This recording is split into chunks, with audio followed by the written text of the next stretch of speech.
My name is Catherine Little. I'm a director at Campbell Kell, and much of the work I do is around regulation and around governance. I'm absolutely delighted to see so many people here today. I suppose it shows that this is a timely session in terms of the challenges coming up around the new consumer regulation regime, but also the specific challenges for local authorities. And that's very much what we wanted to focus on today. I have a little bit of housekeeping I'm going to run through in the first instance. The people coming in are all here now. We are recording the webinar. You can see, I think at the top of the screen, it's recording, and it will be made available to you soon after the event, along with a PDF of the slide pack.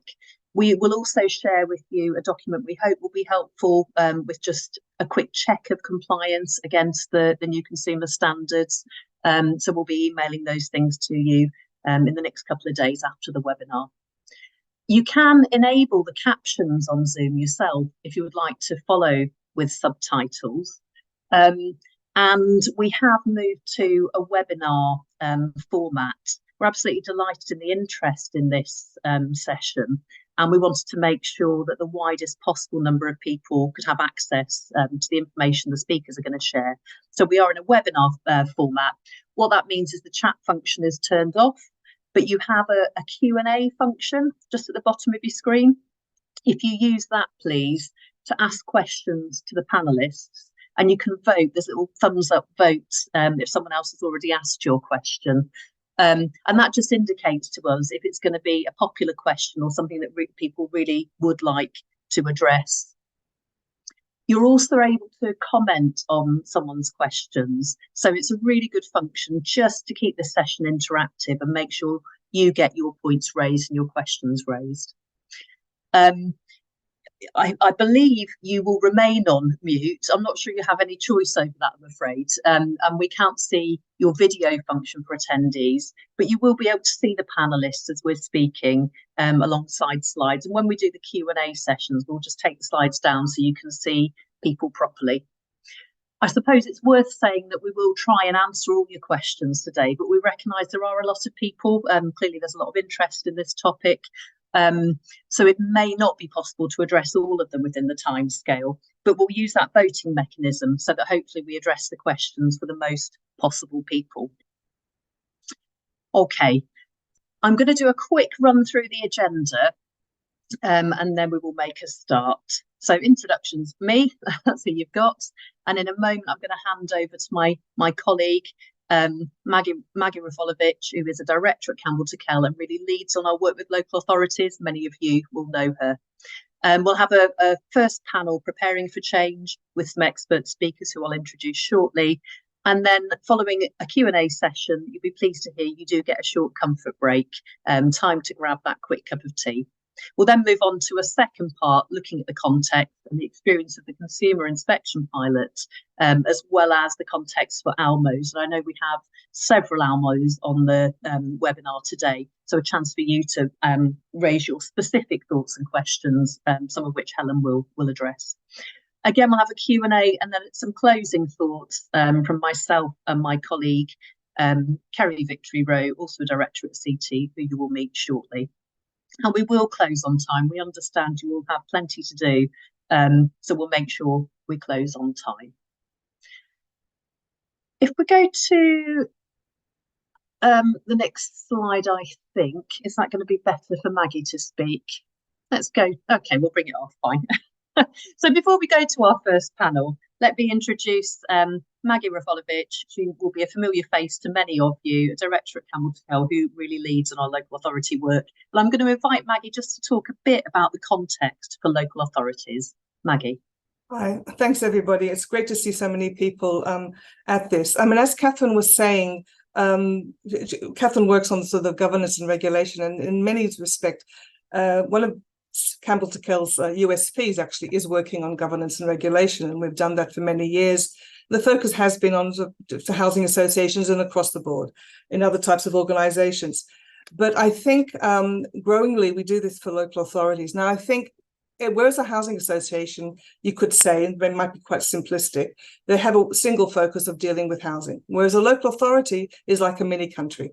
You have an array of different responsibilities and priorities. You work in a political context in terms of members, and the finances. We're living in a situation where, in actual fact, you have less money and more needs and more demands from the population that you're serving. Now, at Campbell Tickell, the thing about us is we have a really good understanding of what is important for a local authority. We work on a range of different things, from strategic issues like housing strategies or options appraisals or strategic housing market assessments, through to operational issues that you're dealing with, whether it's housing options, temporary accommodation, homelessness, review of customer journeys, etc. So I think what we're bringing in, what we want to do is we really kind of understand the challenges that a local authority is facing, and that the consumer regulation, when we work with a local authority, sometimes you have to get the basics right. And to a certain extent, the consumer regulation is focusing on the basic services that you need to provide residents, so they're living in safe homes and that you're dealing with them in such a way. So we hope that we can bring that combination of skills that we know, that we understand the context that you're operating in, and with our expertise from people at Campbell Tickell, and also the panel here who's going to give a different perspective on it. So I'm just hoping that you find this really useful, and the Q&A will be really great to get as many questions as possible. Thanks, Catherine. That's all from me. Thanks, Maggie. And as we go into our first session, I'm going to ask our magician behind the scenes to make live a little poll, just to get a sense of where you are in terms of preparing for consumer regulation. What's your biggest concern in relation to the changes to consumer regulation? And you can choose one of the options from the list, one of them being all of the above. And just give a few minutes for people to have a think about what your biggest concern is in relation to the changes to consumer regulation. Some of you have filled in a survey in advance of the webinar as well, and I'll just reflect back on that in a moment.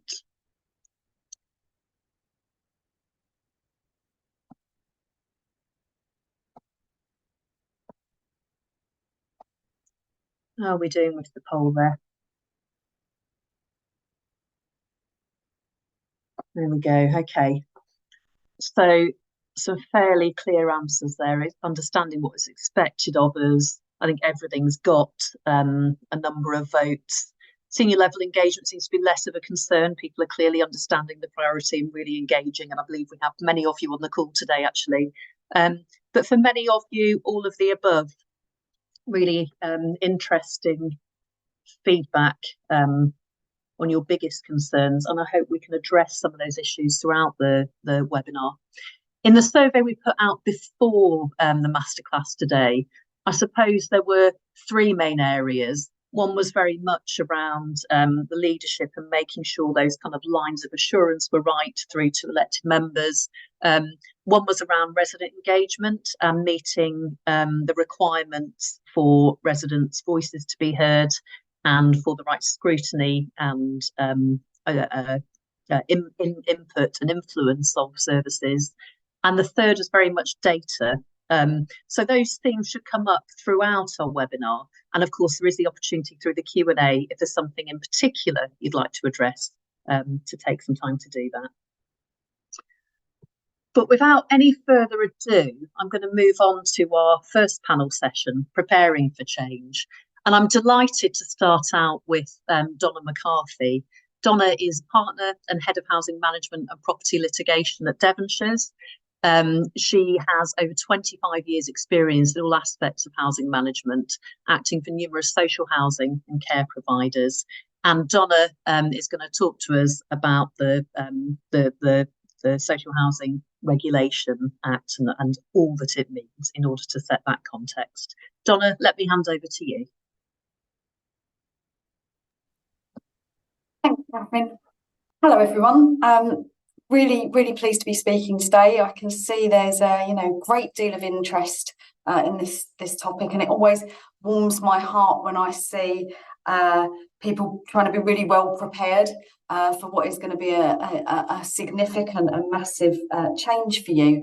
And I think that coming along today is going to give you the foundations that you're going to need to prepare adequately. So my job is a really small part of this. I'm just going to set the scene. I'm giving a whistle-stop tour of the Social Housing Regulation Act. This sets out the basic overview. The Act itself is the statutory driver for the upcoming changes to consumer regulation. So as we proceed through the speakers this afternoon, this is really just the legal underpinning to all what you will hear after. Next slide, please. The Act itself was given royal assent on the 20th July 2023. Like any significant piece of legislation, it will be coming in various stages and is subject to further regulation, and also some quite significant consultation provisions also.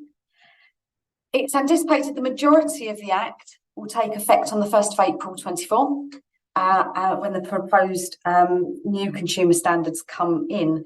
So this really is the catalyst for the new proactive approach to consumer regulation, and the consultation that is now live, that we'll be discussing later in the session, and that will be driving forward. I think one of the key points is always to have someone in your organisation that can be on top of the various consultations that are going to be coming out in the next weeks and months. The purpose of the Act is to reform the regulatory regime, and it's to drive significant change in landlords' behaviour. This is the end of a very long path that started with the Grenfell tragedy, and this will be looking to deliver on all of those aims and objectives from the white paper and all of the consultation and engagement that's taken place in the last 5 years. So what does the Act itself do? It amends the Housing and Regeneration Act 2008 so as to require the regulator to promote transparency in the social housing sector, but also to add to the fundamental objectives under the consumer regulation regime, to include that they should be safe and energy efficient. This is intended today. I have a short window, and I'm just going to go through what are the sort of the bullet points, because this Act does cover a lot of ground, and so for the purposes of today we are going to be honing in and focusing on a small part of the Act relating to consumer regulation, but this just sets it in context. I'm going to give you a high level overview. So one of the things that the Act is driving is an advisory panel. So this is to advise the regulator on its functions, and fundamentally this must include the tenant voice. There will also be RPs, local housing authorities, lenders to the sector, Secretary of State. There will be a number of bodies that will form part of that advisory panel. It's looking to regularise and strengthen the relationship between the regulator and the Housing Ombudsman. So there are provisions to prepare and maintain policies on cooperation in respect of their functions, which will be published in a memorandum of understanding. So we currently have a memorandum of understanding that is in place, but the intention is that this will be strengthened as a result of the legislation. Next slide, please. There's a power for the Housing Ombudsman to set and monitor compliance with its code of practice and issue guidance on good practice. So just a date for your diary, or whoever is your nominated person. There is currently a consultation on the complaints handling code that came out on the 28th September, closes 23rd of November. So say the legs of the Act, the feelers are already out, so that consultation is live. There are provisions there in relation in the Act to landlord registration and criteria for registration. There are amendments that will be enacted to govern what notice and information the regulator requires around land disposal, organisational restructure, constitutional changes, and expansion of requirement to profit-making organisations. So there's some tightening up there on some of the requirements for for-profit organisations. Next slide, please. There's a requirement on registered providers or for landlords to designate a health and safety lead for the organisation and setting out details as to the role that person should have. It amends the Housing and Planning Act to enable regulations to be made to impose duties on landlords in respect of ensuring electrical safety standards are met. So in the private rented sector, there is a 5-year inspection requirement, and that will look to be mirrored after by way of regulation under the Act. Provisions in place to allow the regulator to set standards on the competency and conduct of housing staff. So if you're a regular reader of the social housing press, Inside Housing, you will have seen lots of commentary in relation to what that may look like. It will allow the regulator to set standards for provision of information and transparency. Next slide, please.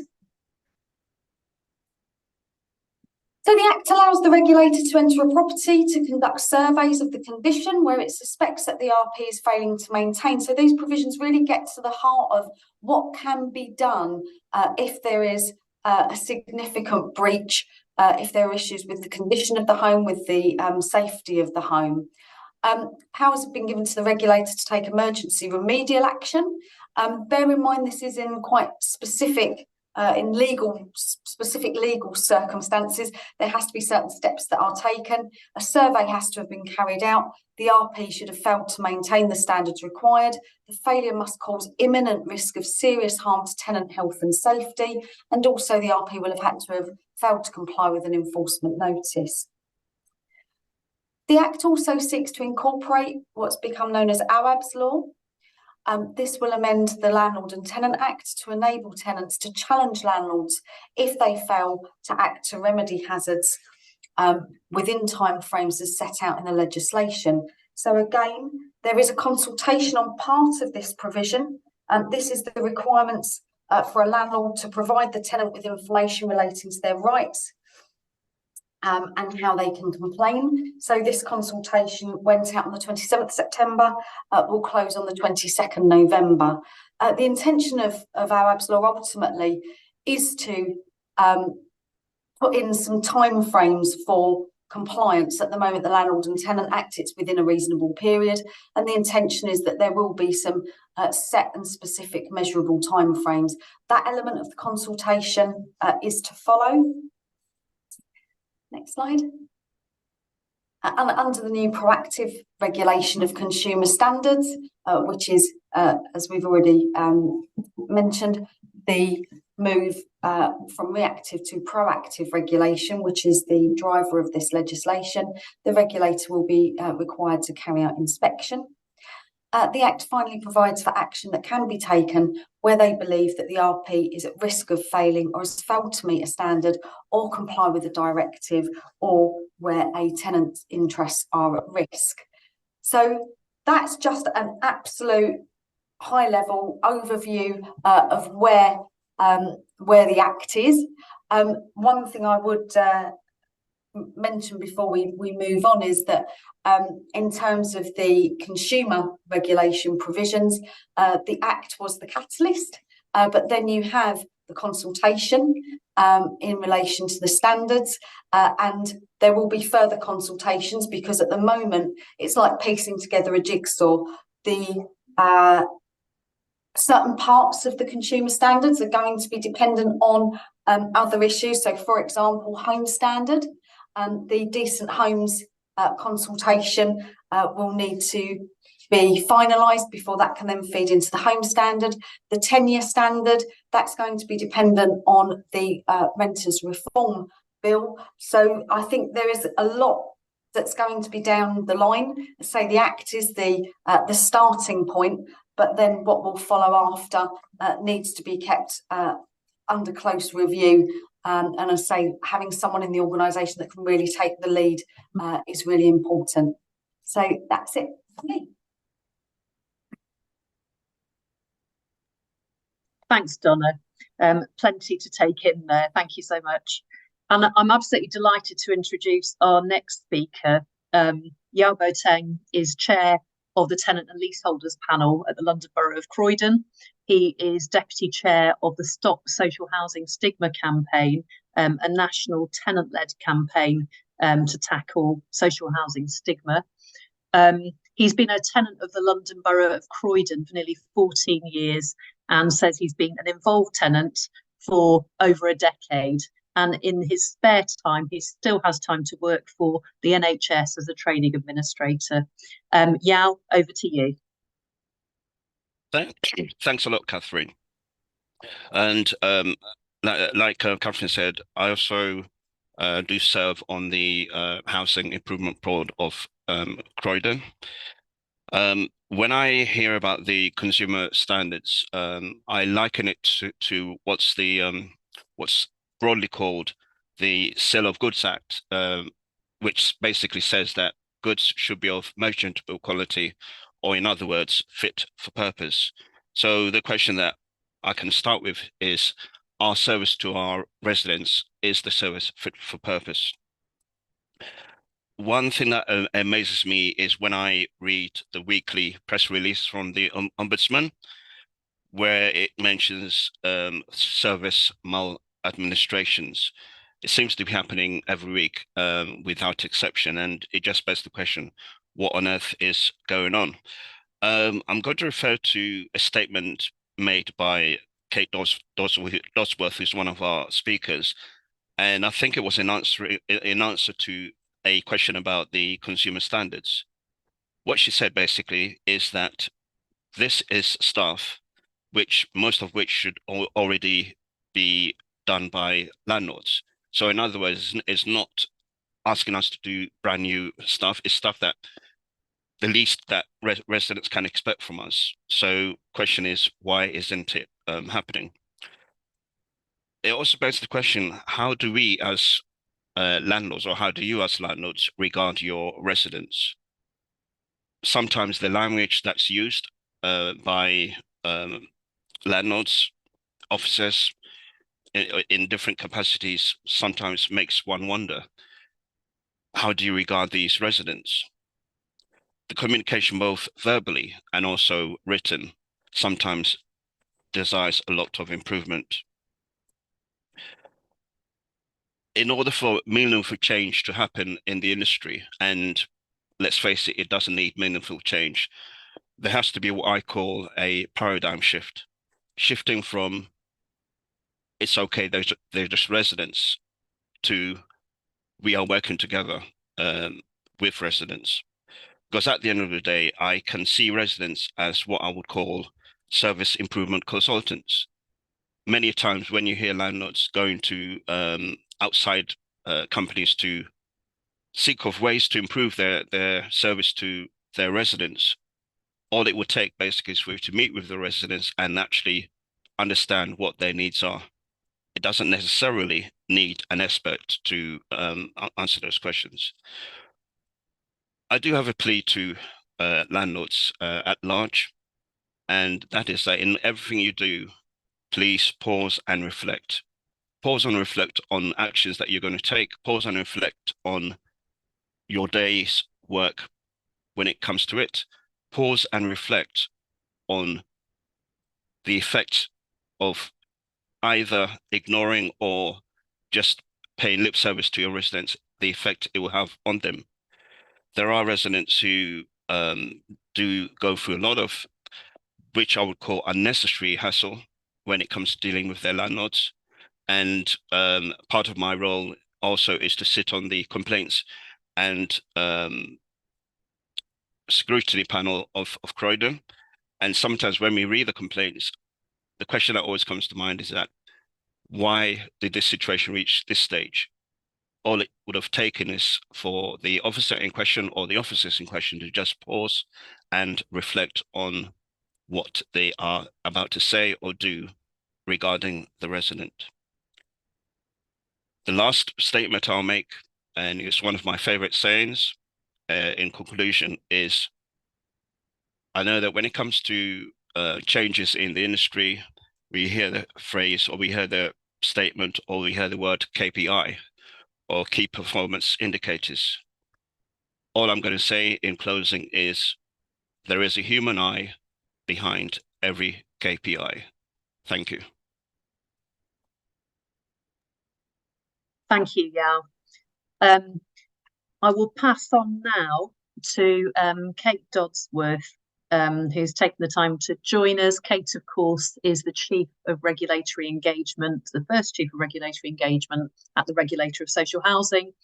Kate started her career in housing 30 years ago in homelessness, working with rough sleepers in Birmingham and later managing homeless hostels in Brighton. Kate was Chief Executive of Gateway Housing Association for 3 years until starting as Director of Consumer Regulation at the RSH in July 2021. And she's going to talk to us about a view from the regulator, changes to consumer regulation. Kate, let me hand over to you.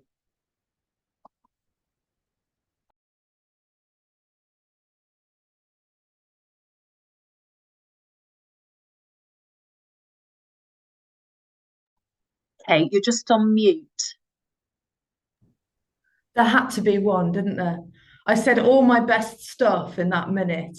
I was just saying thank you very much for inviting me, although I'm not sure you'll invite me again. Now I can't find my own mute button. It's really good to be here with everyone this afternoon. And I was just reflecting, Yo, thank you so much for the quote. It's always a worry sitting and listening when someone says, I'm going to quote Kate Dodsworth, just in case I'd said something terrible. But I stand by what I said. Can I have the next slide, please? I'm going to trot through these slides. I'm really happy for everyone on the call to have this set of slides, because at the back there is more detail about the consumer standards, which I hope will be really helpful for you. But like some of the other speakers, I just wanted to start with the vision and a reminder of why we're here.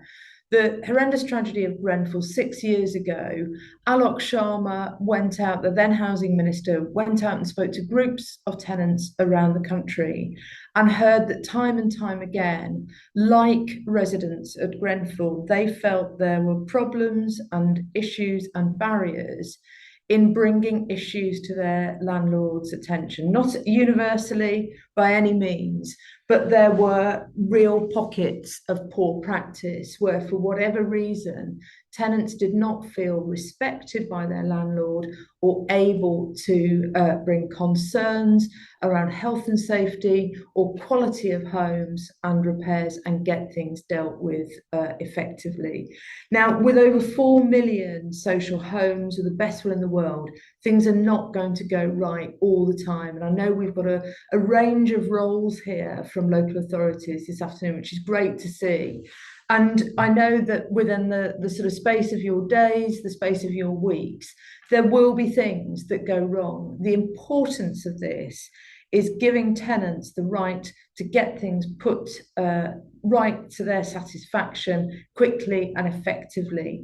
I think if you look back over some of the issues that have happened since Grenfell, right through to the horrendous death of our Bishak in Rochdale, I think there are some really common themes that we want to get at through our new consumer regulation, and that is tenants struggling to get access, be it physical access, online access, issues to do with literacy, first language not being English, vulnerability problems, and getting through to the landlord and getting things put right.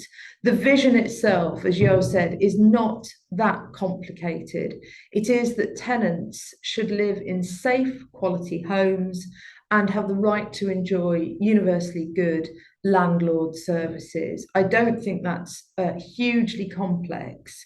And I think it's been trailed now, as I said, for many years since the Grenfell tragedy. And if we go on to the next slide, please. we can see the history of how we got there. The social housing green paper, the big pause and wait, and then the social housing white paper, and then the social housing regulation bill, which proposed our changes as a regulator, then an act, and now we will go out and start kicking the tires around landlords and their consumer issues from April next year. So that's the vision. I just want to talk a little bit about how we regulate. Yeah, we can stick on that slide. That's fine. Thank you. I'm going to talk a little bit about how we regulate, because for local authorities, of course, you've been subject to our consumer regulation already, but that's on a reactive basis where issues, problems are brought to us. And there is a very high bar of where there can be a breach of those consumer standards called the serious detriment test, where there has to be the potential harm or actual harm to many tenants. This is falling away, this high bar, from April, and we don't have to wait for problems to be brought to us. We're going out on a proactive footing, and we'll be inspecting over a programme of 4-year cycles all landlords, local authorities and housing associations with over 1,000 homes on the basis of these new consumer standards. So how we regulate, we are an outcome-focused regulator. So we are not a sort of tick box regulator where, you know, we check that you've got a water cooler in reception or some such. This is a mature relationship with an established sector where you need to provide us with evidence of your assurance against our standards. The responsibility sits with the organisation, with the board of a housing association, or in the case of local authorities, with cabinet members, lead members, and the senior teams. And that's where the responsibility lies for providing us with evidence of assurance. We've set ourselves 3 tests for our regulation.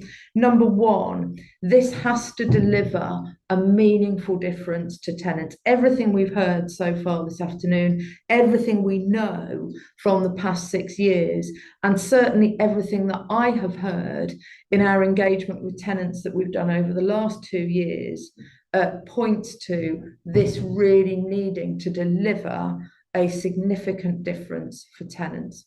The second rule, the second law, the second rule we've set for ourselves is that it has to be deliverable by landlords. And I know we're with a local authority audience this afternoon, and our relationship is on a reasonably early footing. So I'm going to talk a little bit about that in a moment. And it has to be regulatable, if that's even a word, by us, the social housing regulator, in a way that results and inspections calibrate, make sense against each other in a sector which is incredibly diverse, from street corner specialists, large national housing associations, local authorities, and all the types of local authorities that are stock holding. So those are our 3 tests that we've set ourselves. We will have, as you know already, the tenant satisfaction measures, and you're already collecting the first year of data. For the first time, 22 questions. Every landlord must be asking itself and tenants a range of performance indicators and tenant perception measures. And for the first time, all tenants across the country will be able to scrutinise their landlord's performance, lift up the lid and see how landlords are performing against those tenant satisfaction measures. And crucially, we, as the regulator, before we come out and inspect even, will have those voices of tenants through the tenant satisfaction measures talking to us in terms of their perceptions before we even get to the inspection. We'll then have other information. Donna was talking about the Housing Ombudsman, and of course, the Housing Ombudsman has more teeth now. There will be a legislative footing for our Memorandum of Understanding. And if there is anything serious, like serious maladministration, that will be interesting information for us to hear about from the Housing Ombudsman, again, before we come out and inspect. and we'll have our own intelligence from the regulator. So I mentioned our reactive route where referrals can be brought to us at the moment. That will remain in place. So tenants, landlords themselves, the media, there will be a whole range of referrals coming through to us on a reactive basis, aside from the time we come and inspect. And we will need to look at those referrals and decide whether it's something that we need to sort of deal with then and there, or whether it will form, again, useful information for us in coming out to do our inspection. So when we get there, and this is the bit on the consumer standards, as Donna said, we're out to consultation on those in a moment, and now might be a good time to get onto the next slide. What we're looking for is evidence at the inspection that you are meeting our standards. And we have 4 standards that are out for consultation at the moment. Do pretty much what they say on the tin: safety and quality standard, transparency, influence and accountability standard, neighbourhood and community, and tenancy. Beyond these slides, towards the end of this slide pack, you'll be able to see those standards in more detail. And I hope, if you haven't already got involved with our consultation, which closes next Tuesday, you still have time to get in amongst that consultation and have a look, basically the rules of the game. We will be looking for evidence of your assurance against these standards. So it's really important that you understand these. As I said at the start, we've been talking about this now for a number of years, and I don't think there are many people who haven't heard our messages about prepare now and get ready for next April. I said I'd talk a little bit about local authorities, and I think for this audience it might be helpful to hear a little bit about what we do at the inspection and what to prepare for and expect next year. We will send out for a range of documents before we even get to the inspection. We'll give roughly around 6 weeks notice. That tends to be our standard. We will then send out for a scope of documents that start to give us a flavour on top of the tenant satisfaction measures, on top of any housing ombudsman info, on top of any info of our own.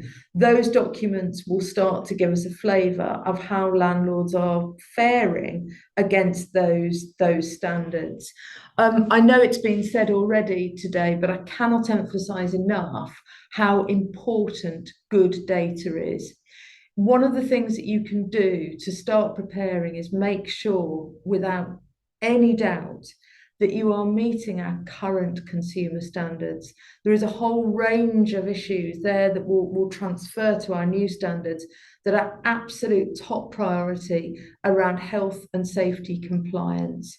We thought we'd said goodbye to things like gas servicing checks being missed.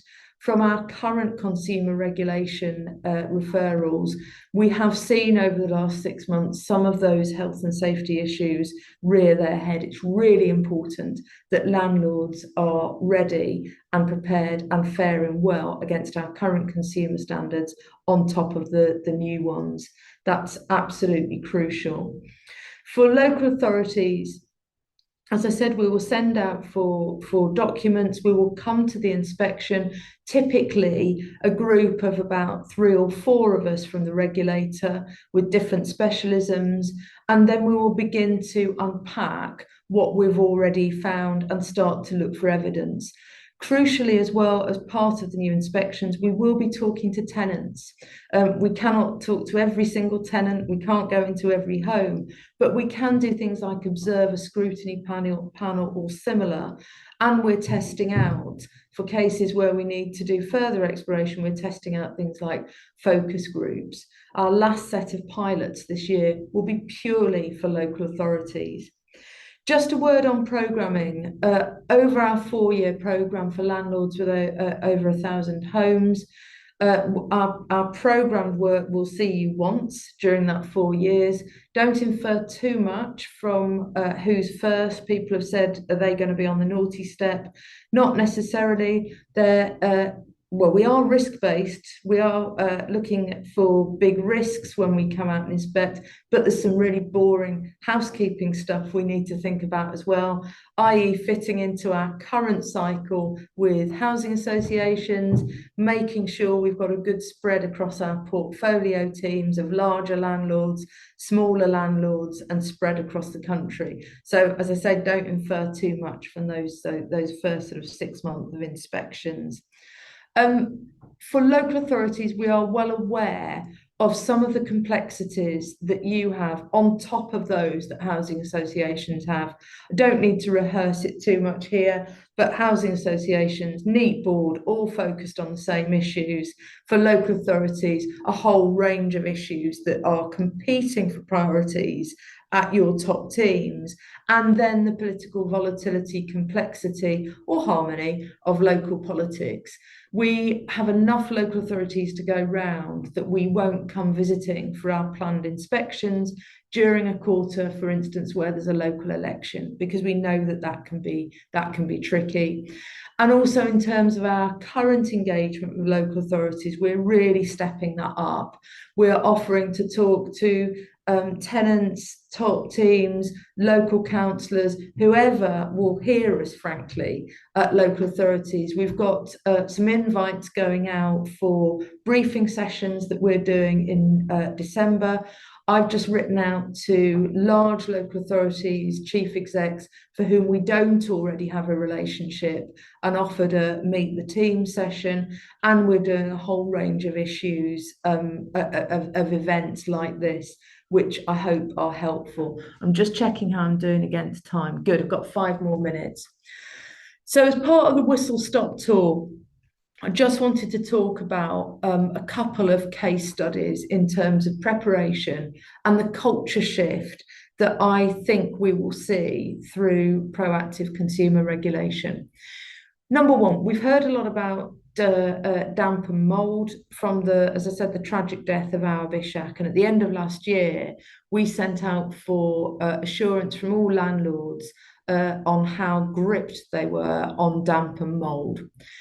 The overwhelmingly best responses were those that really understood the marriage between comprehensive data, really clear comprehensive data on the homes that people are living in, and a deep understanding of the condition that they are in, married that with a real clear understanding of who's living behind the door. And on top of that, there was accountability at senior levels of understanding cases and where there were themes and where there were issues. Now, that ability to understand the data of maybe the sort of quantitative, if you like, condition of stock with more qualitative understanding of who's living behind the door, I think that's a really good issue and case study for consumer regulation. Because if you think about the cases, again, that we've seen in the last 18 months, those themes where things have gone wrong, it is that ability to combine that understanding of the condition of people's homes with what's going on for those who are living behind the door. By that, I don't mean any sort of GDPR busting nosiness, but I mean those issues where tenants were having difficulties and barriers reaching the landlord and understanding and getting their issues resolved. So those better responses were able to use all the information that they had on damp and mould and tenants living in the homes to triage cases effectively, prioritise them, get out of the chair, look for root causes, get specialist contractors in where need be, and resolve those issues. And I think for damp and mould, as important as it is, I've said before, my concern is that people sort of follow that particular ball at the expense of all other things, like a crap Sunday football team, without looking right across the wings, where there are other issues around health and safety compliance, repairs and maintenance that are really important. But that idea of using the quantitative with the qualitative, given the touch points that staff have in working with tenants, I think is really, really important. That's part of the culture shift. The other part is hearing from tenants and demonstrating that you are developing ways to improve hearing from tenants. For instance, in your satisfaction data that you're looking at, how cited are senior people and lead members on some of those themes that are coming from complaints, some of those issues of satisfaction? If there are differential results for certain groups of people, thinking back to those themes where things have gone wrong, then what's the plan for putting it right? And if you don't know your tenants and you're not listening, then how on earth can you get to a place where you can set an action plan and improve things? And that's where we talk about diverse needs in the transparency, influence and accountability standard. So those are just 2 case studies where I hope that starts to come to life for you and you can see the improvement that needs to be demonstrated. The last point I'm going to leave people with is clearly with local authorities, we don't regulate governance, we don't regulate financial viability, but we will be regulating the consumer issues. We've been piloting that. I know Joanne is on the line, is going to talk about the perspective of the landlord. We've been piloting that with housing associations and local authorities. And as I say, we'll be piloting purely with local authorities towards the end of the year. I think the sector in its entirety, all registered providers, one thing that the sector is going to have to get comfortable with, I think, there is so much to deliver and we can see where things have gone wrong for tenants. There is so much to deliver that I think we'd be doing a number of stakeholder groups a disservice if we set out from next year and said, you know what, everyone's getting the upper grades, whatever they may be, and a default sensible position to me seems like a C1 to 4. But if we're starting out saying the whole sector's really, really good on this, then I think that's probably the wrong road to take. There is much to get involved with, and I hope you've started to look at that on the consultation. There is much to do, and I think that this is going to be years rather than months of getting those improvements absolutely right, because tenants have told me time and time again, it is still communication, it is still repairs, it is still access to services. I'll stop there and perhaps we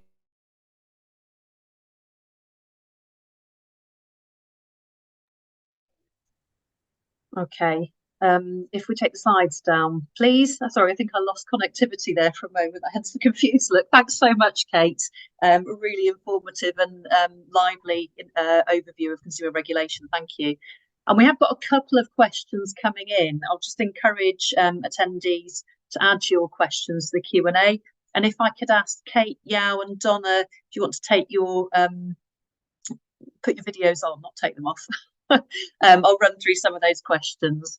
I'm actually going to use Chair's prerogative just to ask a question that I think probably links to one of the some of the audience have asked, but kind of goes back to your initial point, Donna.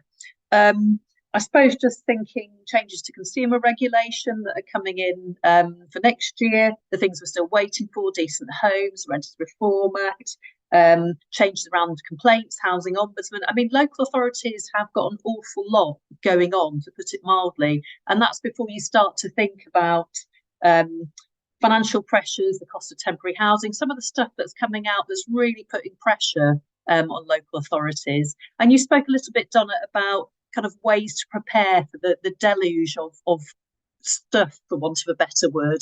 I suppose I wanted to ask around just how practically would you go about that? What would you prioritise? And yeah, I wonder if I can ask you then to come in and talk a bit about maybe how you bring some of your tenants with you on that journey. Donna, let me come to you first, if that's okay.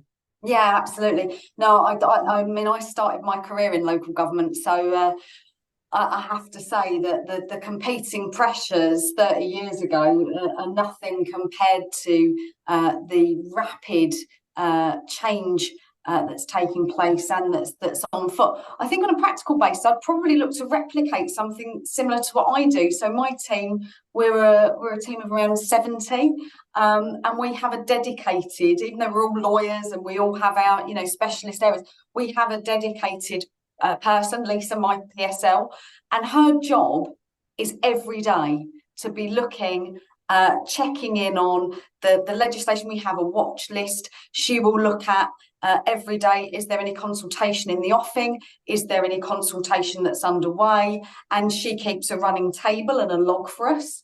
And she just makes sure that, you know, it has to be watched with that kind of close consideration, because you've got renters reform, you have, say, the consumer standards, you have the ombudsman, but not only, I mean, the consultations are so important. I think Kate would, you know, absolutely stress there's only a week to go on the consumer standards consultation, and that's exactly what it is.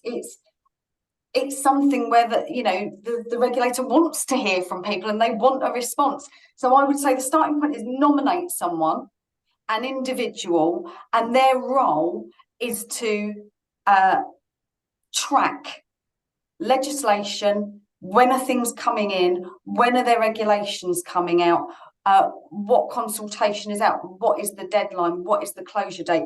And that would be, you know, possibly if you're a local authority with a good in-house legal team, looking at, I would say, a nominated, probably quite senior person in the legal team. I think they would have the best skill set to do that. But I think I have never known in all my career such a volume of material that is going through the system. And I think also on top of that, you know, is thinking about things like, you know, making sure it's not just the consultations and the thing, but things like the consumer regulation review when it comes out, the, you know, housing ombudsman decisions, spotlight reports. So it's both reactive and proactive.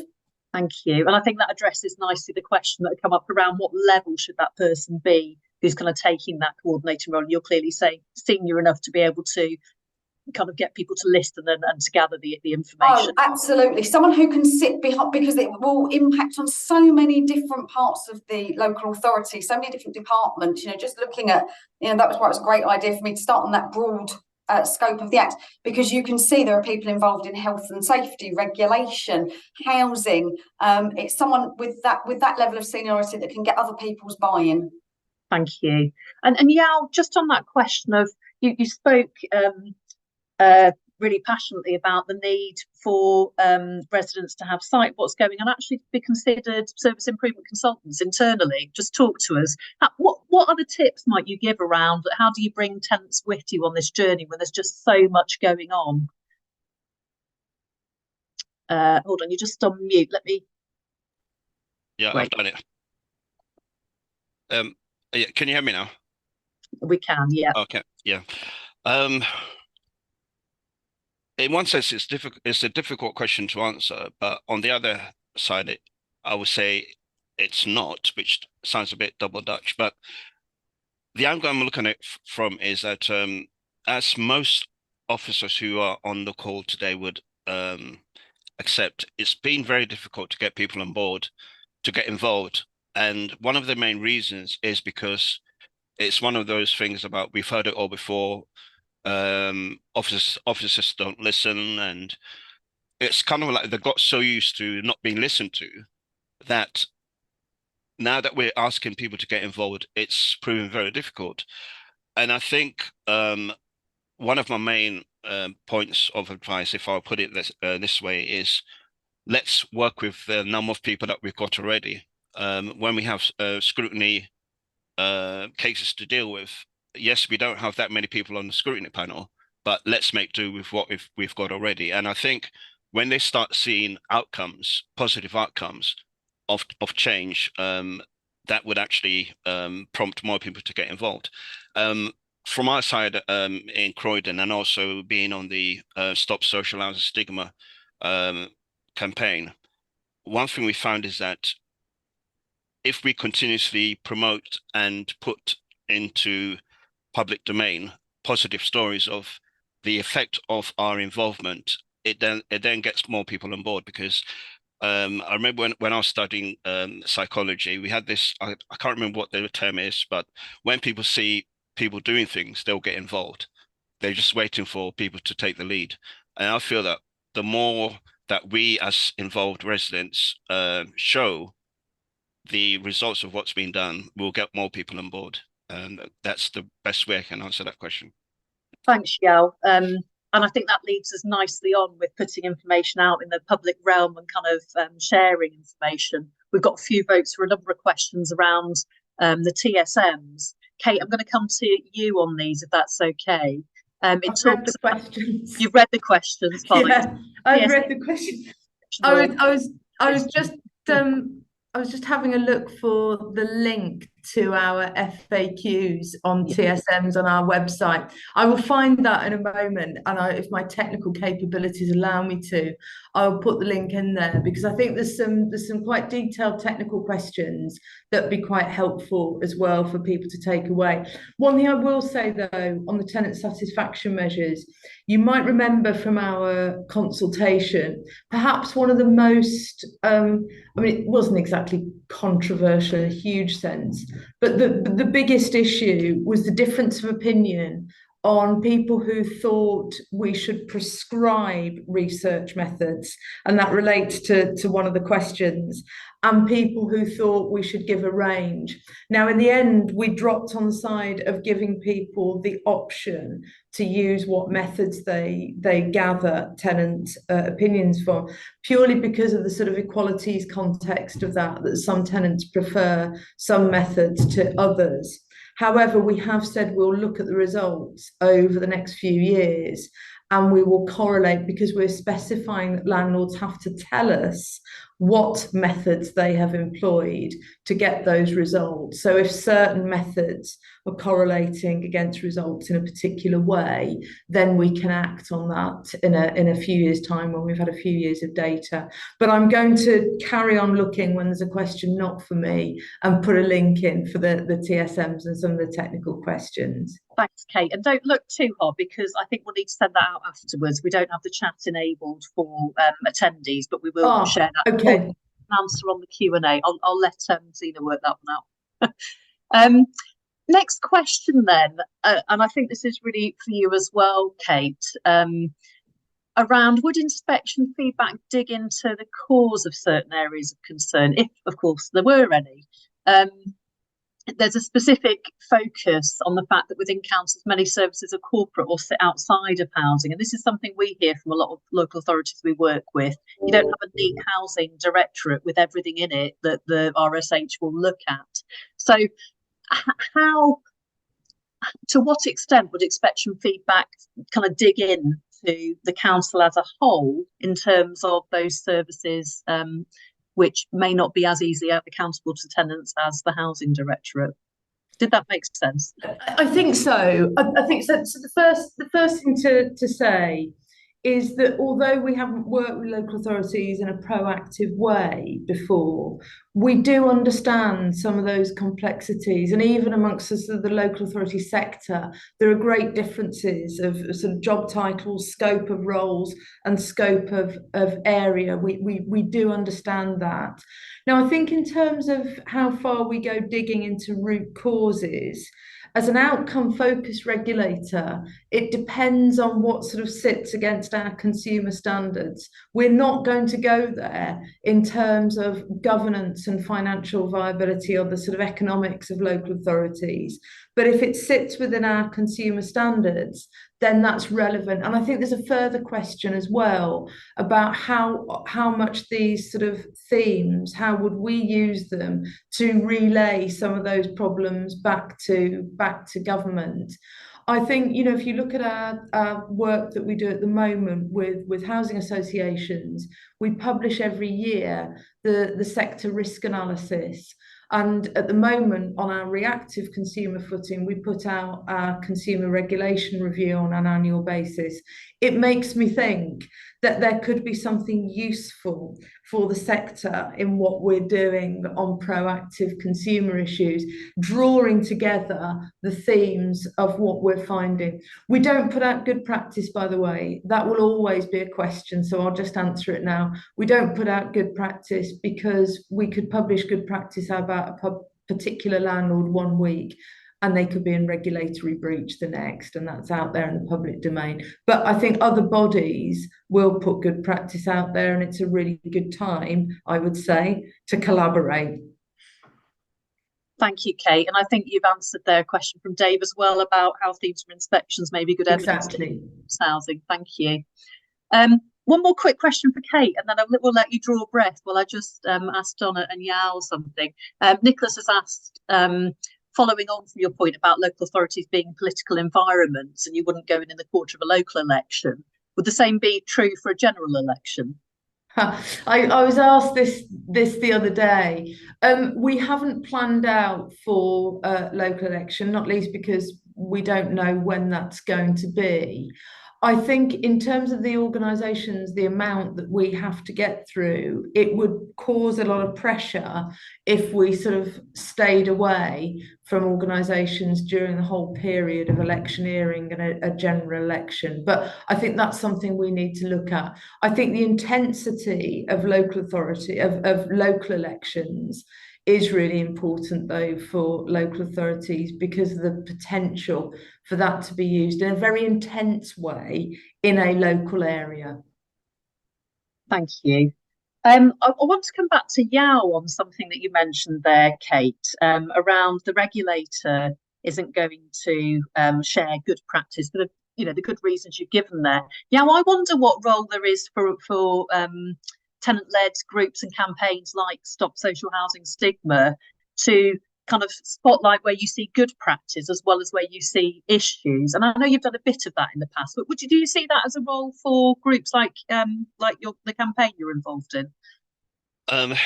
I'll say a big yes to that question, and unashamedly, I would refer people to the publication that we co-published with CIH, which is It's Not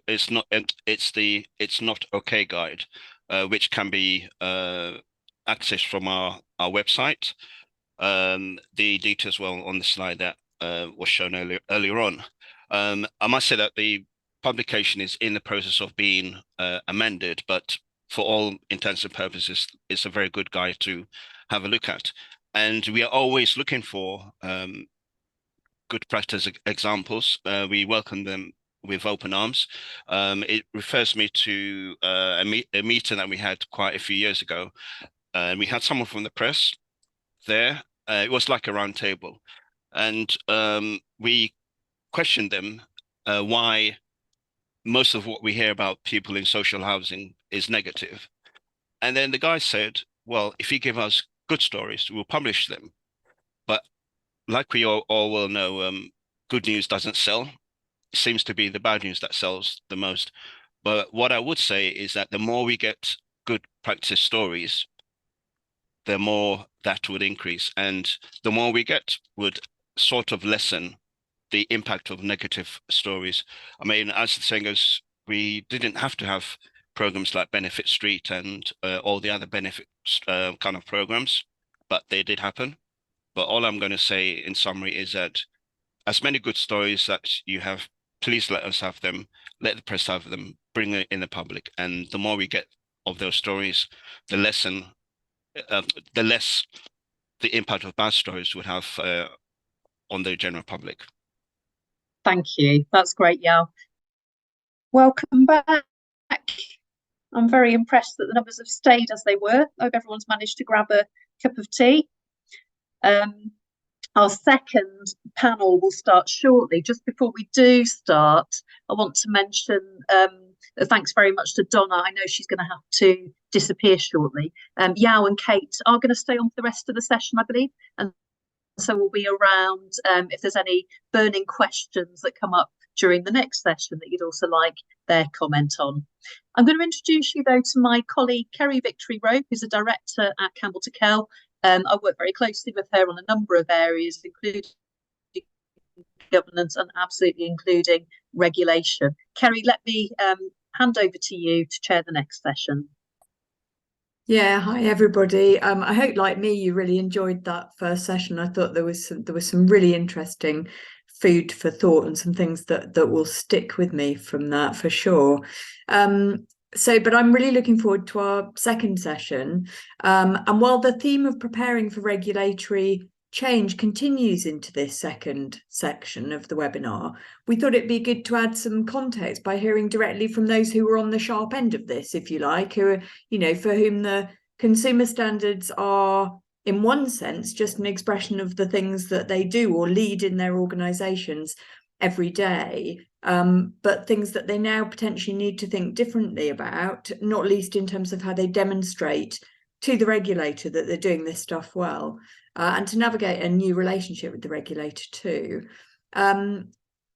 We thought that before we introduce our next two speakers, we'd just do another quick poll and ask how prepared all of you feel for, you know, because I know that our speakers will talk about their preparation for consumer regulation. How prepared do you feel for the introduction of the new consumer regulation regime? So you should see the poll appear on your screen there. This builds on what you were asked in the survey. So have a go at completing that. And then I think we should be able to see the results on screen.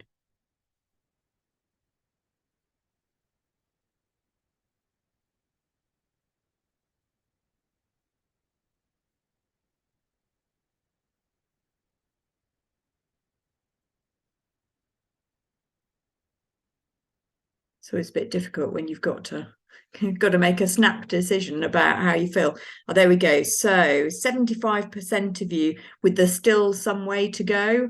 But a few of you right up there in the very prepared, a few in the not at all. So there's a real spread there, isn't there, in terms of how much work you feel you've got to do to prepare for the changes that come in from April.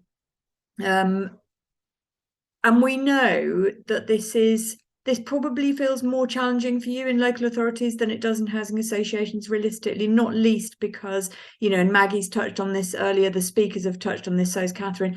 We know how tough it is to manage all of this in an operating climate for local authorities that is really, really challenging, and in the context of a host of competing priorities. Which I think is something that Joanne, our first speaker in this second session, is going to touch on. So Joanne Drew, we're really pleased to have her with us. She's Director of Housing for the London Borough of Enfield, and she's going to talk about Enfield's experience of one of the local authorities that was involved in one of the pilots that the Regulator of Social Housing has already run to test out the new approach to consumer regulation. So let me hand over to Joanne, who's going to talk with you, and then I'll introduce, when Joanne's finished, I'll introduce our second speaker for this session. And Joanne, you just need to take yourself off mute. Yay. Thanks very much. Okay. So we were one of the Wave 2 pilots. We were really pleased to participate. I don't want to overdo the message around how challenging it is in London, in councils at the moment, but it is very unprecedented homelessness challenges, the complete drop-off of the private rented sector, a complete decline in housing supply because of the economic issues, and real challenges with our council housing stock. Some of it is age, needs further investment, but also a real sense of importance about how important council housing is to councils and its communities. So we had a real desire to make sure that we were doing as much as we can to respond to the improvement agenda that we have. So we thought it was a really good opportunity, despite everything that was going on, to participate in the pilot, because we wanted to use it as a way of accelerating the pace of improvement and building capacity in the housing service to learn about regulation and to learn actually about promoting and selling what we're doing, and also being able to learn and develop. So we went into the pilot from the perspective that we were going to show a real organisation. We weren't going to hide things or people, but we were very clear that we wanted to try and do our best in terms of demonstrating compliance with standards, which we thought was really important. Now, by way of preparation, we'd already completed the London Council's Housing Directors framework for a high performing landlord service. And that gave us a bit of a sense about where we were. I think the point has already been made that councils run housing services differently and they're structured differently in some organisations. Now, this toolkit that we developed really kind of said, you know, you've got to have a clear vision and strategy, you've got to have strong leadership, performance framework, assurance framework. Now, if councils can manage to do that with disparately run services, then for the good. There's no ideal model, but very much we recognised, and in Enfield we recognised that the opportunity to bring everything together was very powerful in terms of joining up services. So in terms of the preparation, as Kate said, a document review request came to us. It was very evident from the document review and discussions with inspectors that some pre-work had been carried out, looking at where we were, our cabinet reports, what our website said, and various other kind of bits of intelligence gathering about us as an organisation. So the document review was kind of, I could see how it was tailored around asking questions relevant to us, as well as looking at evidence for the consumer standards. Now, we did get some capacity to help us assimilate all the information that was needed, and also in terms of preparing some of the information to build the capacity of staff to present the best possible quality information and to learn how to perhaps improve that going forward to meet the consumer standards. So that was really helpful, but we did that as part of the capacity building exercise and approach. We were in the pilot, we sort of welcomed the regulator's pragmatic approach to working and getting evidence as part of its review. So they worked with us on our schedule of regular meetings, for example, performance sessions, scrutiny meetings, so that they built in their observation around our existing framework, which was helpful. They met our customer voice, they did interviews with our chief exec and cabinet member, and that was all really helpfully timed. Areas where we found we were on the back foot a little bit challenging, the regulator carried out some demographic assessment of the borough and council tenants against published census information. And the way it was produced and narrated to us was kind of different to our understanding. So that put us a little bit on the back foot, and we had to kind of take some time to sort of understand the messages and sort of then relate them to how we understood and the actions that we were taking in response. So I think one of the feedback to the regulator from that is that sort of work really important to do, but perhaps give us a bit of time in advance to absorb it so that we can then add and answer questions, sort of have us having understood the information first. A couple of other areas perhaps specifically relevant to local authorities being different to housing associations. First of all, on equalities and diversities, because we have the public sector duty, which applies to the way the whole council operates, we have quite a strong framework of equalities impact assessments and EDI strategy and plan, which looks at how we're going to improve activities. And obviously, one of the things that housing can be criticised for in some local authorities is becoming a silo-based service. So we don't want to do that. We participate in the corporate approach, but sometimes I think you really need to have a service-led, full, in-depth equalities plan as well. Now, we were able to demonstrate in our tenant satisfaction surveys that we've done equalities analysis against the feedback, and we've taken action on what some of those results were telling us. So that was really helpful. The second thing is around tenant engagement and empowerment and the role of councillors, ward members, cabinet members, scrutiny members who have and see themselves as having a really important role in working with residents on the ground, doing walkabouts, having surgeries, bringing forward issues to officers to address.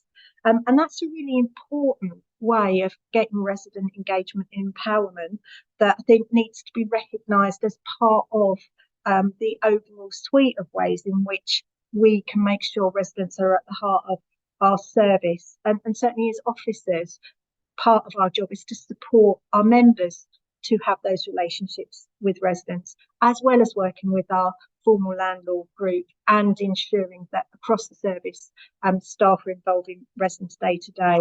So slight difference of approach in a local authority than a housing association there. And then data has been mentioned, and that was a really strong theme in the questioning from the inspector.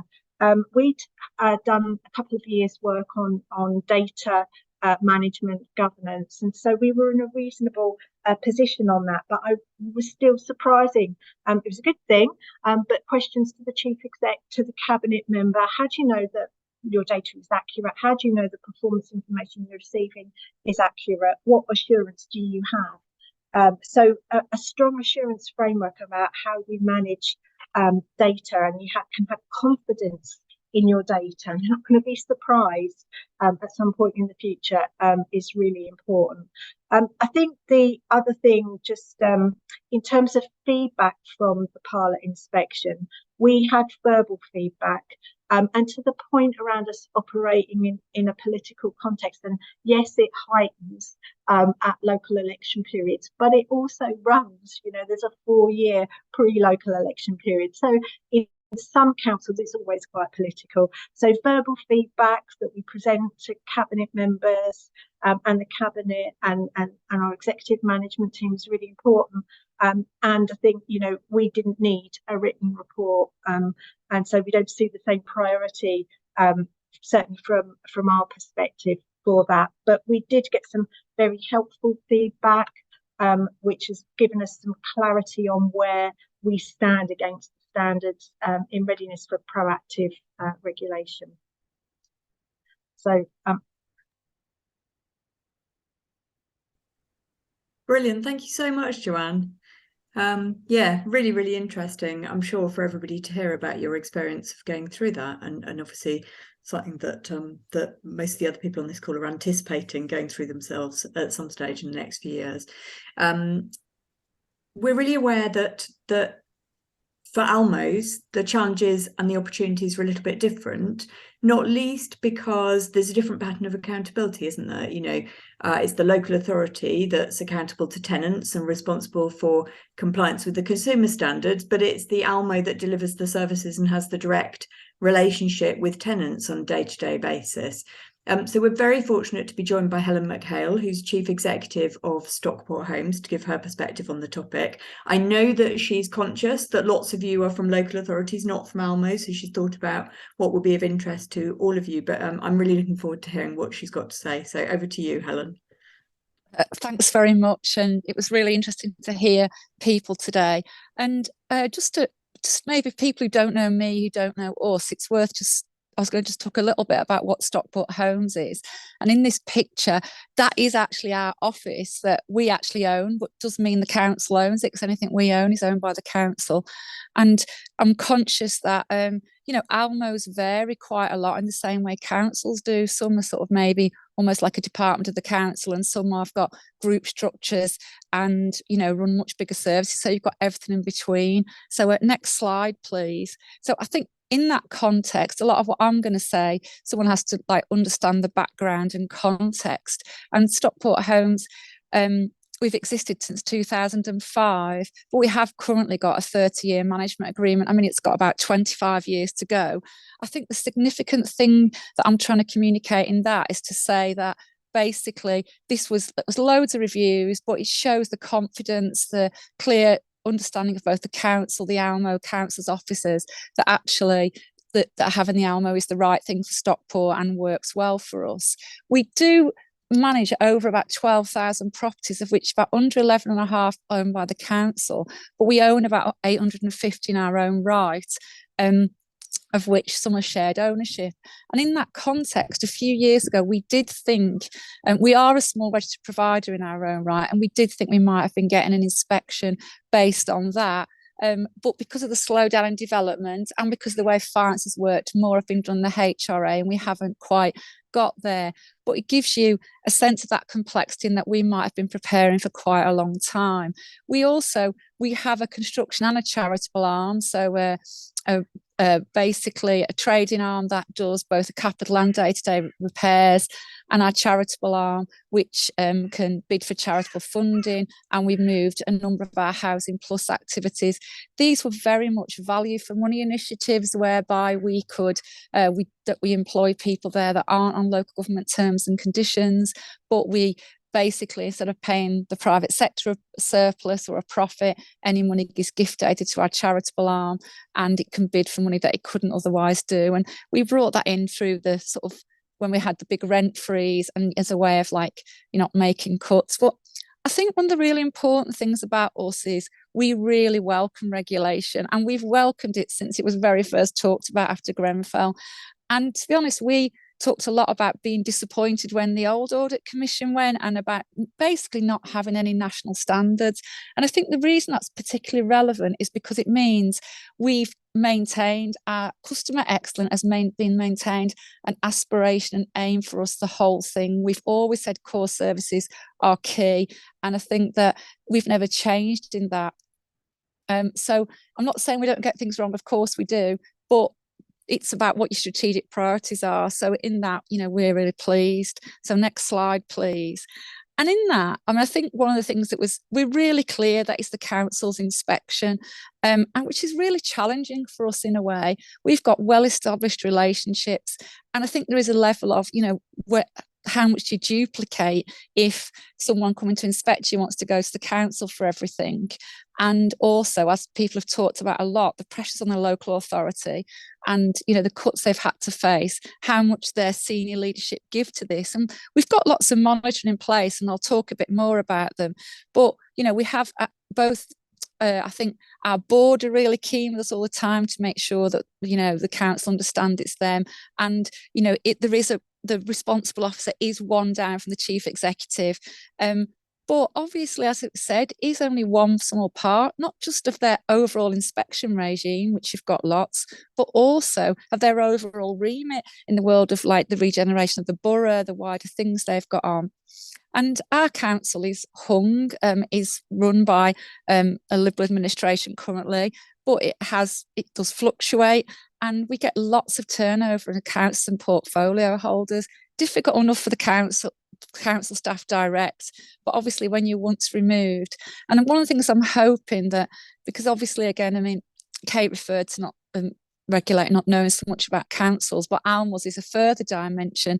I'm really hoping in reality there can be a lot of the working being between the ALMO in that inspection, especially if that they can see the council is overall, it'll be really important to us. Next slide, please. So, and in that sense, we have a really good relationship with the council, both officers and members, and we have lots of liaison arrangements at various levels throughout the organisation, from meeting with the leader, the portfolio holder, between senior officers and down to more middle managers. And we've created a framework where we think that we've signed up to together that says the council can have assurance that we're delivering on this. So the next two slides, if we could move on to the next one. They're quite complex, and I'm happy to well, obviously we will be sending my slides out afterwards, but I can do quite a lot of, there's paperwork at the back of this, and I'd be happy to share it if people wanted to it, because this is broadly something that says, here's our overall assurance framework, which, when we have client monitoring meetings at the moment, but we've built some more things in. So we have a joint leadership meeting with the council every year. We're bringing in a performance and assurance group that, sorry about that, that will look at all the sort of things that we're doing. The Section 151 officer meets with the Exec Director of Resources. And as you can see, our chair meets the portfolio holder. So there's a lot of thinking behind that, and where stats go and how they're questioned. We also have a members committee that oversees us as a client function. So we're really trying to be clear about how these all feed in. It is still, I mean, we've developed it since the idea of consumer regulation, but we'll be developing it further still. So you could go to the next slide, please. And just to emphasise that we've also got to think about how someone can, how as an organisation there is assurance that customers at the heart, and we're doing that. And again, you've got lots of things in here that brings things we've talked about data today. I mentioned the overseeing member committee, and customer scrutiny is a big part, but we're going to have a customer assurance panel, which will effectively be what was the scrutiny, to bring all these things together. And it might be that people who are practically based might find some of these things useful.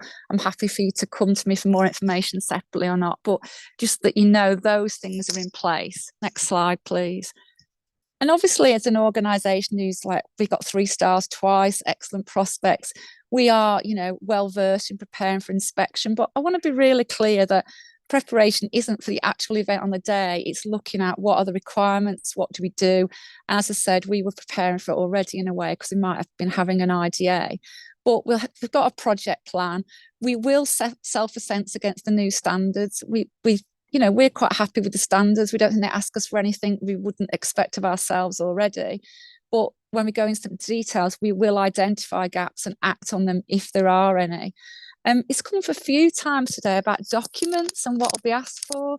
And I think one of the things is, I think in the council and ALMO world, maybe some of what our documents are, I've got different names. To RPs, I work a lot with RPs, particularly in Greater Manchester, and do a lot of joint working with them. And sometimes people might refer to a document and we don't call it quite that.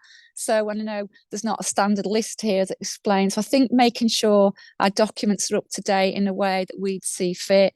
And for quite a long time, we were always thinking, are our board reports right? Do they fit in with what's being required? And our customer communications, I know our board members have been keen for a long time.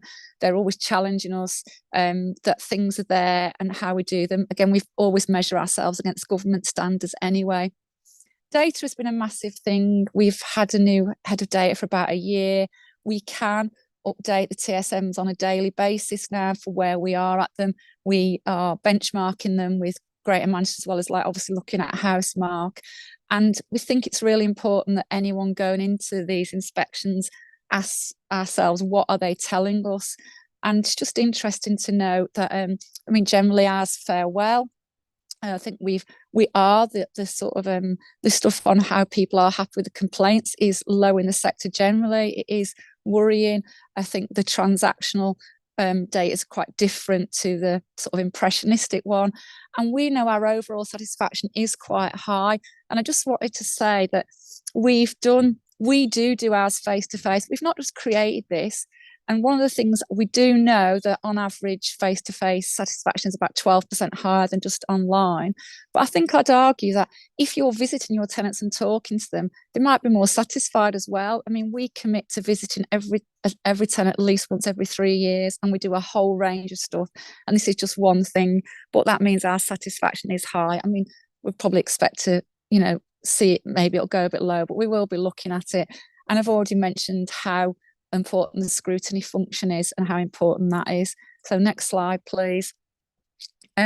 So just a little bit on the challenges, and I think in a way other people have mentioned them, but the timescales, isn't it? It's hard for us all, really. We could be inspected next April, although obviously not, because it's in the quarter of an election, but could be like June, but it could be 18 months away, and that's quite, the not knowing of that is a bit of a difficulty when you've got lots of people to come together, because obviously if you're just an RP, you've got that focus, whereas in local authorities, and actually more now in ALMOs, we've got more people to coordinate. One of our things that we're hoping will really come through is we will be due probably inspection as a small provider. Will it be done separately? I don't imagine the regulator yet knows the answer to that, because we're going to be a small group of people, but it makes sense to us that it really should be joint, and how that might work. But we're really hoping that as the regulators get more resource in this area, there'll be more conversation about it. And governance has come up, and we've talked a lot today about outcome-based. And from the people I've talked to, most people seem to think that in an inspection, the lead member will be interviewed or the board would be. And I just worry about how much that is going to stray into governance. Because I can imagine a world where you can have brilliant customer outcomes with that, whatever the governance, and maybe the opposite. And to what extent would somebody, a lead member or a chair of a board who wasn't there, impact on the outcome? I'm not sure. So I think there are some challenging things there in relation to how much these inspections do veer into our governance, and it'll be a challenge for the regulator, and it'll be good for that to be clarified. I think the biggest issue, and we've touched on the Ombudsman and the joint working together, is how different the Ombudsman and the regulator are. The regulator has a very different style. The Ombudsman's come to this saying, we want to transform things, we're going to raise standards, we really want to make a difference. And to be fair, I mean, I think as I've said, we did really welcome that. I think currently it feels like looking for failure, wanting us to fail. It doesn't feel like very engaged. Whereas the regulator is much more, I think, more developing, slowly working with us, seeing the realities. And I just don't know how the judgments maybe are going to work together. And it's obvious, when I'm sure to the whole sector, that we can see the different tensions. And if I look now at what I can see as some of the things that are being called severe maladministration, I don't think that, the average person in the street would see them as severe maladministration. And like I said, I've always wanted higher standards, I've always wanted national standards, but I'm not sure where we're going is. And I think for ALMOs, who are one USPs that we're focused on service, to get these bad judgments is very significant. And I think there's some work to do on how we go there. So this was called a masterclass, and I didn't put it on my slides because I thought we all know there's no such thing. We're all finding our way. We don't know where we are, and people are doing this. But move on to my final slide, please. I did think I'd just leave some thoughts with you, really, which are what mattered to me a lot about where does this take the sector as a whole.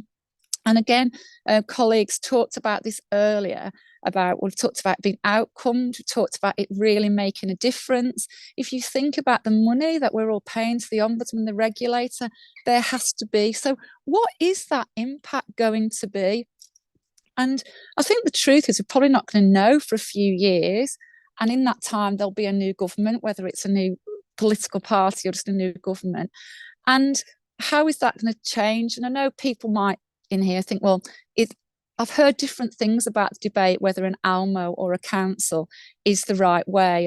And I think I've worked in housing for 38 years, 20 in a council directly elected. So I don't start off being completely biased towards an ALMO, and I recognise that councils can really deliver quality services.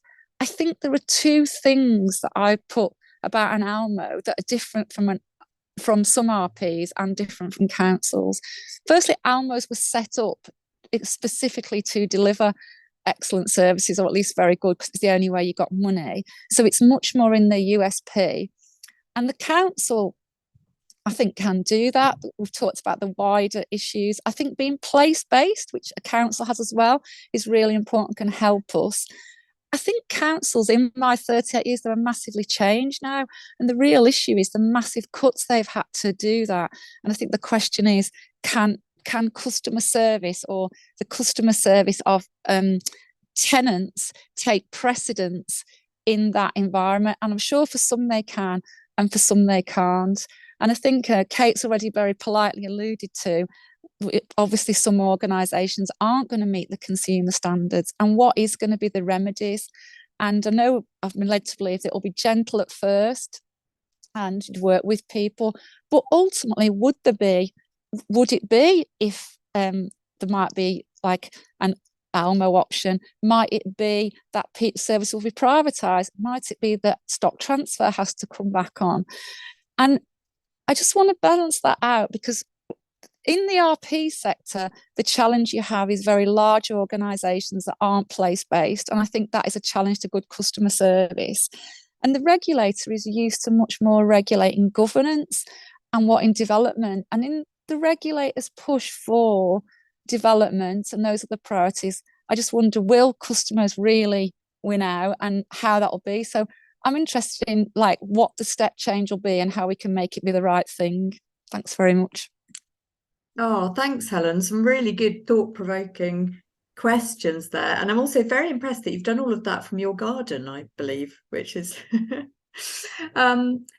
fantastic. Okay, we've got some questions from the audience. So, and I think the first one, so this is perhaps a question for Joanne, which is about thanking you firstly for the insight that you offered, but then asking how great was the volume or the quantum of evidence that was required in the run-up to inspection. So, you talked about being asked to see some evidence as part of the pilot and to provide documents. And you mentioned needing some extra capacity, which as Paul, who's asked the question, says, can be hard to acquire in the space of 6 weeks. You've only got 6 weeks notice of inspection.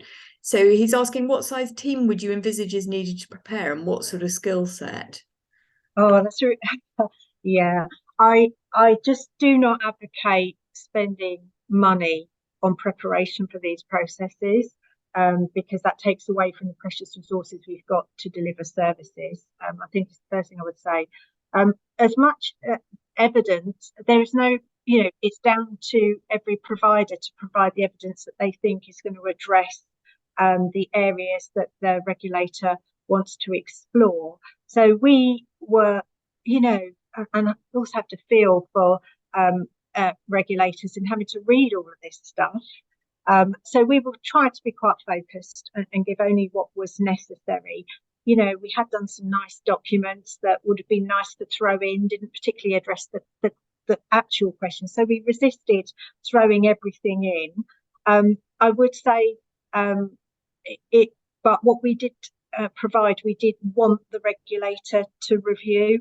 And there are occasions where I sort of thought, oh, we've told you that, we've submitted this piece of evidence. And so it just made me recognise what a big job it is to prepare for these inspections and hold all the information about an organisation that so intimately, yourselves as officers, but the regulator won't. So I think less is more. It needs to address compliance and provide assurance that you're meeting the standards, and no more than that. Yeah, no, I'm sure that's really good advice, Joanne. And I know we know from the work we do with people preparing for in-depth assessments that certainly some thought is needed about how you present your information in a way that can best help the regulator do their difficult job of trying to get to know you really well in a really short space of time and understand the key things that they need to. Helen, we've got another question that I wanted to pose to you, which is about staffing. So Anthony has raised a question about getting hold of people with the right skills to do the sorts of things you need to do to deliver services to the quality that you should be, and suggesting there might be some challenges around that. Have you experienced any of that? Or were you hearing about any of that? I mean, I think it's a constant challenge. I mean, I think the last month we lost about 5 heads of service to go to other organisations. And obviously, partly when you invest and develop people and when you've got a good reputation, people can go. So I think it is. And I think it's a challenge for a council to fit into its pay structure, and then the ALMOs somewhere in between. And then we are competing with people who are going to have jobs in the straightforward RP sector who generally can afford to pay a lot more. And when I lost somebody, he got like a 10 grand pay increase based on I didn't get that. He got a 50% salary increase, an increase of 30 grand based on a virtual interview. And when I said to the chief executive, jokingly, you poached my person, he said, we're prepared to throw money at anything we can. And obviously, none of us in this room, ALMOs or councils, can do that. But I think the employment situation is changing a bit, and we have to use other things to attract people. We say we're here for the long term. We're a best employer. We've been one of the best housing associations to work for a long time, and we have to use other things to recruit people. But I think it is a genuine difficulty that people who are skilled in housing can work, especially in Greater Manchester. There's a lot of nearby housing associations and local authorities. Thank you. Thanks, Helen. Yeah, I'm sure that echoes lots of other people's experience. I mean, certainly we've been hearing some similar stories from clients that we work with. So I don't think you're alone in some of those challenges. I'm just having a look at the other questions I've got. We've got a question about firstly praising the two of you as amazing sector leaders and asking how you're both squaring day-to-day pressures with all of this profound change. So Helen, do you want to have a go at that? And then Joanne? Yeah, I was going to say, when someone talked, for me, I think I feel there is more day-to-day pressure working in the house sector than the whole of my working career. We've got some of the problems on homelessness. We're never going to be in London's thing, but it's more from basically social housing is seen to be a problem, not a solution. The press, the way they come after us, and again, I said about the ombudsman. So regulation feels much more business as usual because a lot of us were doing that.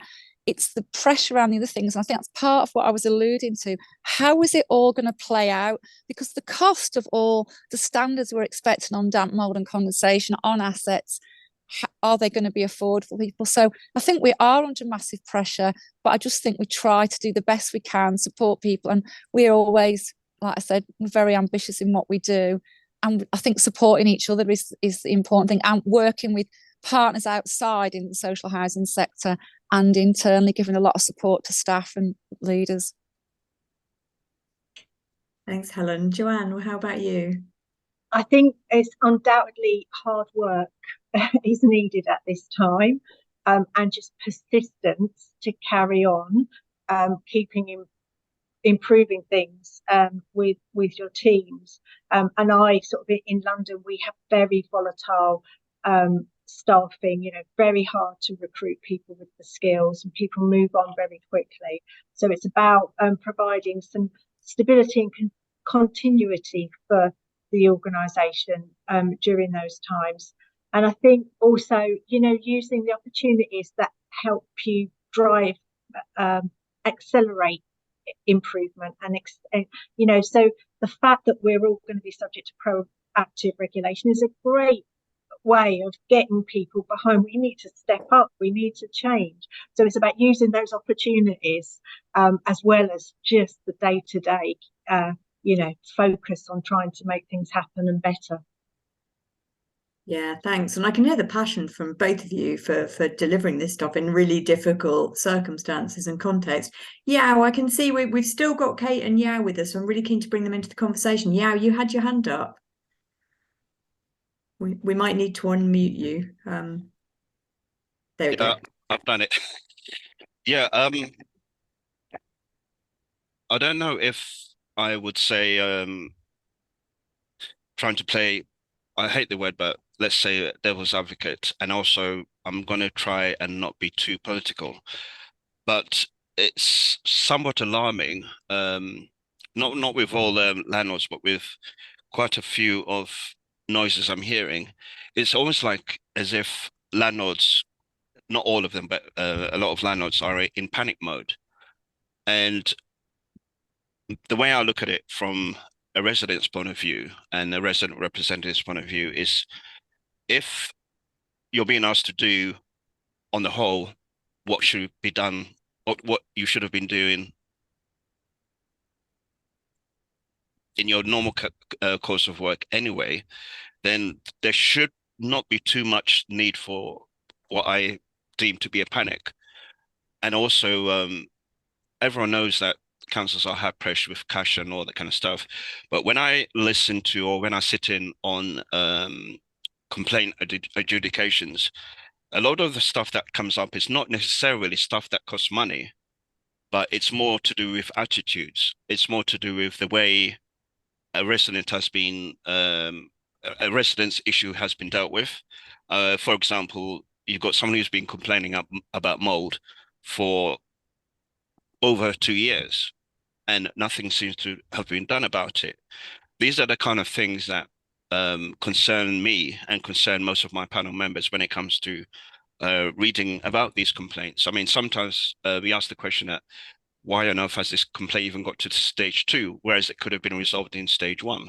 So as I said, from my side, I'm a bit concerned about the amount of, probably hysteria is a bit strong a word, but the amount of fuss, so to speak, that is being caused with all these regulation that is due to come in. Because as I said at the very beginning, and I think as Kate said indirectly, not quoting her directly, and that is that what we're asking you to do, or what you're being asked to do, are things that you should already be doing in the first place. So it just raises a bit of concern that it's become a big issue for people. I think that's a really good and sobering challenge to the sector, isn't it? Yeah, you know, if this is stuff you should be doing well already, what's causing consternation? Kate, do you want to come in and perhaps have a bit of the last word on this before we hand back to Catherine? Thank you. I mean, I've been sitting listening to the presentations. I thought that was really helpful, and I think, you know, just to sort of wind up on the pilots and our preparedness for this as a regulator, it's been incredibly helpful to pilot organisations and test out our approach and make sure that we are adopting the right approach to something that works. One of the questions, again, I saw was, you know, would there be the option for written feedback? And the pilots, well, actually, I'm going to take that away. And in the next set of pilots that we do with local authorities, then let's have a think about that. We want this to work for tenants ultimately, but it's got to be in a way that landlords can deliver it without diverting resources away from tenants, and that's a fine balance. So we're going to go, as Helen said, we're moving through this carefully. We're trying to deliver the right outcome for tenants in a way that landlords can deliver. And my very last word is, please use the last 6 days to respond to the consumer standards consultation. 65% of our responses of over 600 are already in from tenants. So that's where we want to be. That's good to hear. Thank you. Thank you so much, Kate, and to all of our speakers for some fantastic and thought-provoking words for us. And I'll just hand back to Catherine, who's going to offer us some concluding thoughts before we finish.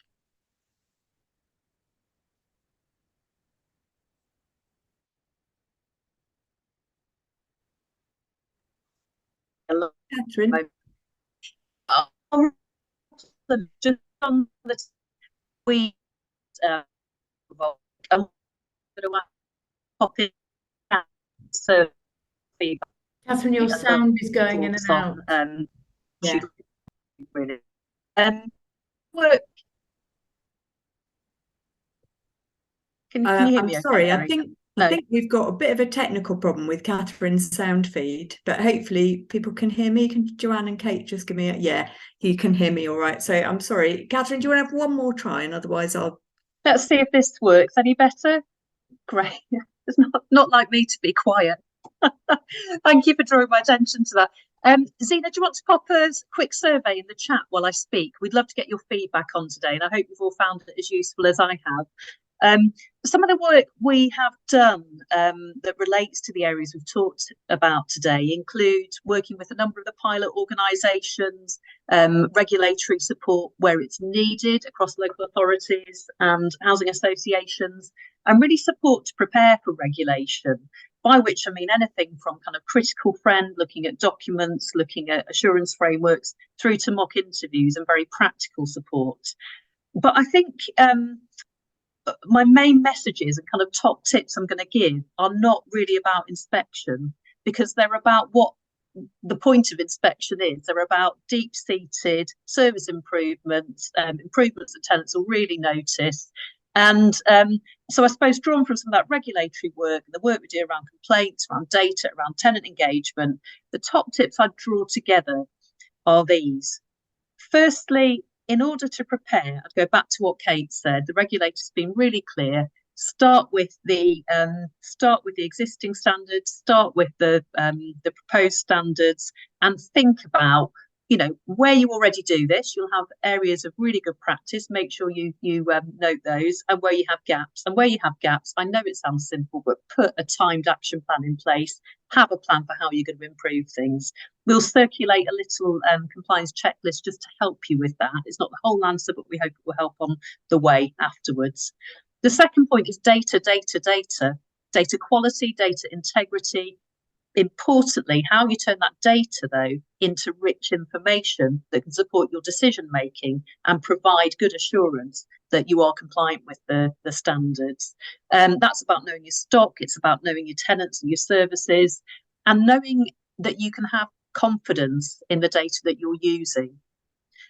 The third area, I suppose, picks up a point that Yao made, which I just loved. You know, the best way to engage with tenants is to talk to them. So, you know, you don't have to overcomplicate it. talk to residents, do something about their feedback, and then tell them what you've done about the feedback.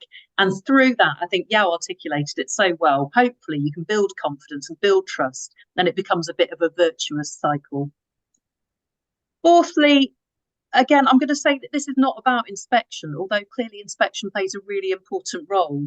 It's about assurance and the accountability of your council, of your elected members, that tenants have got good, safe homes and good, responsive services.